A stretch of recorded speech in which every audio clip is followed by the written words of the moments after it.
I might not know you in real life, but just by the fact that you clicked on this video, I know that you care deeply about the well-being and peace of mind of your family. Hi everyone, welcome back to the Vibrant Life Show here in the Cloud Dojo.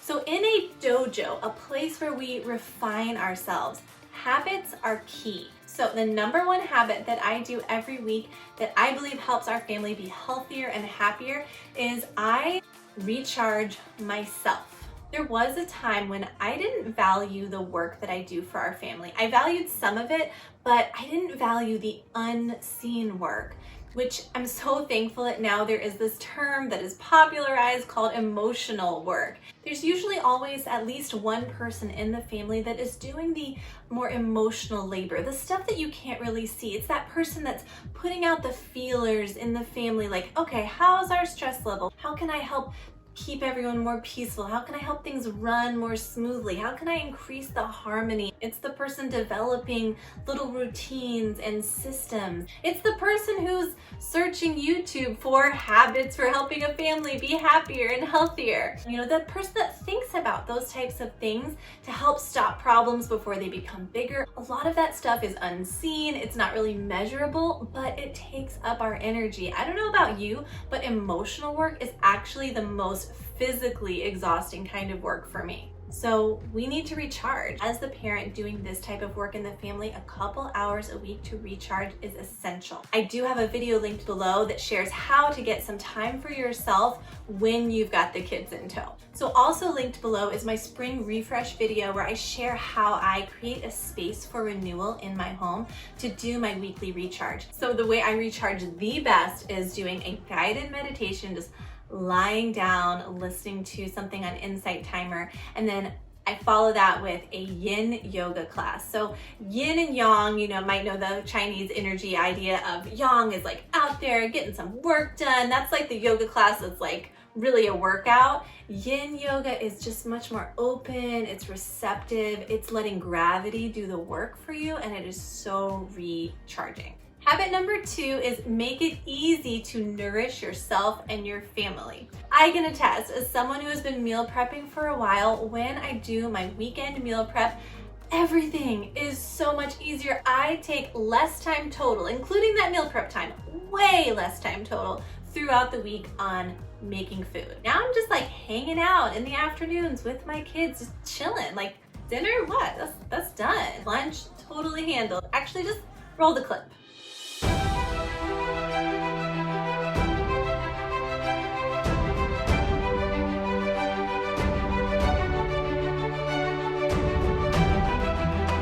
It takes a couple hours on the weekend, and the stress of feeding our family healthy, nourishing food is gone. Habit number 3 is meal prep for your clothes.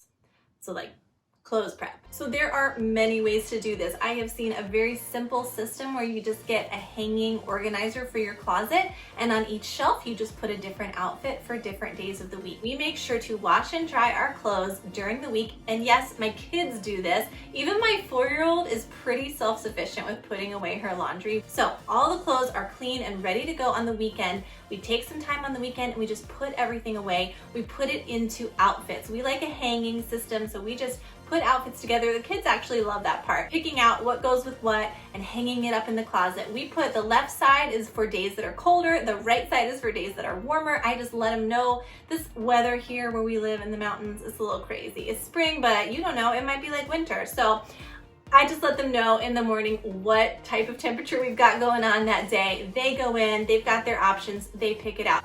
Pro tip, I don't know if anyone else has this problem, but my kids were leaving hangers everywhere. So the new way we do it is you leave your hanger right there on the rod and you take the clothes off. I mean, it's simple. I don't know, maybe no one else has that issue. So clothes prep, it's definitely the way to go. We just make sure we have all our outfits ready for the week before it starts.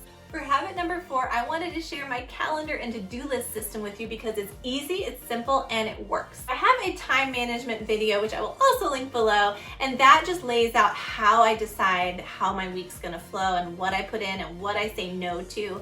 And so I just have my time blocked out, you know, the get ready time, the driving the kids to all their programs time, the time for my work, the time for myself and my friends and other tasks like that. So I have that blocked out. I just put that in my digital calendar. My digital calendar is my master calendar because it syncs with my husband. So we just have all of our special events in there, all of our routine events in there. Everything is in the master calendar on our phones. But once a week, I sit down, I make sure that everything is in that master calendar.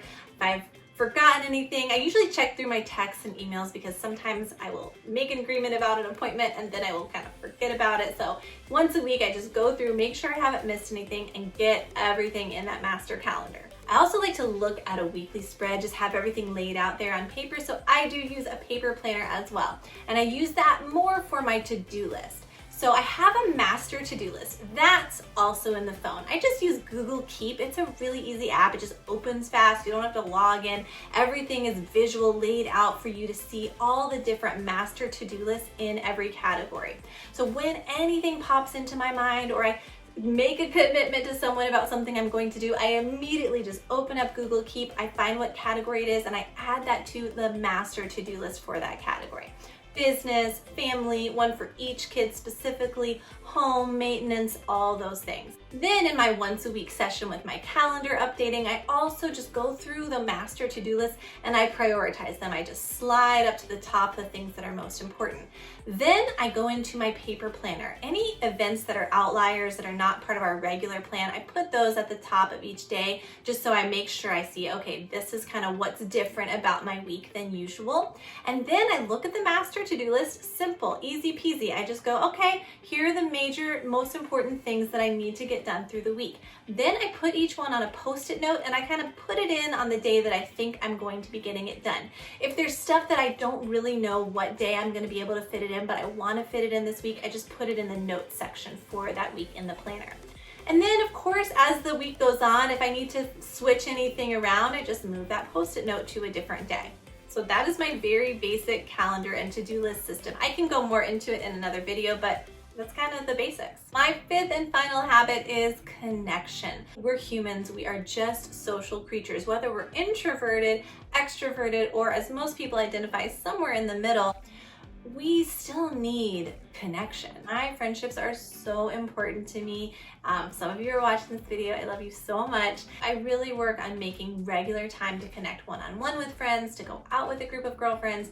It's just really important for me at this stage in my life to keep up my connection with my friends. So with the kids, I make time to connect with each of them. I've actually thought about doing a separate video on how I connect with my kids one-on-one and create space for them to share what's on their hearts and really, like, you know, sometimes it's hard to get your kids to deep dive and to really explore what's going on for themselves, but then it builds up and kind of explodes in other ways later. So I have different systems. For my oldest daughter, we write letters to each other. She's just a letter writer. That's how she expresses herself. For my middle daughter, we have a reflections binder. She's in those preteen years, so I really want to make sure that she has an opportunity to share with me and that I catch problems early before they become bigger issues. I also did this for my older daughter when she was in that stage. So every morning and night, she just takes a couple of minutes to reflect on what she needs for the day ahead, how she's feeling, thoughts like that. And then she has one that's more extensive for the evening. All the emotions she felt in the day. I have little emojis that she colors in, questions she has, anything else that's on her mind.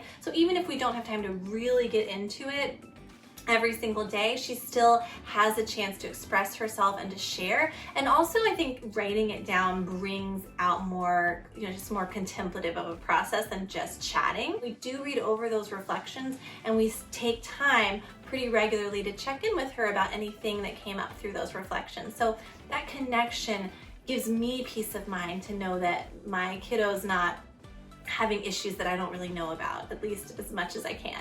And then for the littlest ones, I do play. I play with dolls with them, and that's kind of how they bring up issues that may be going on for them. So I connect with my kids, I connect with my husband. We have time scheduled every evening to just connect with each other. We try to get a date night in once every week or every other week. When I spoke I got my thing and called over Jack, and we all started cleaning. Jack went up. Oh, good job. You didn't eat off the floor, did you? I did, but then I spit it all out.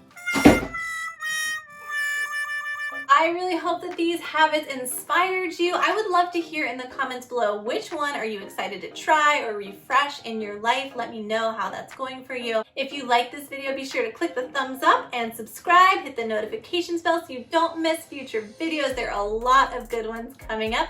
And with all of that being said, here is wishing you a healthy, happy, and vibrant week ahead. And I'll see you next time in Cloud Dojo.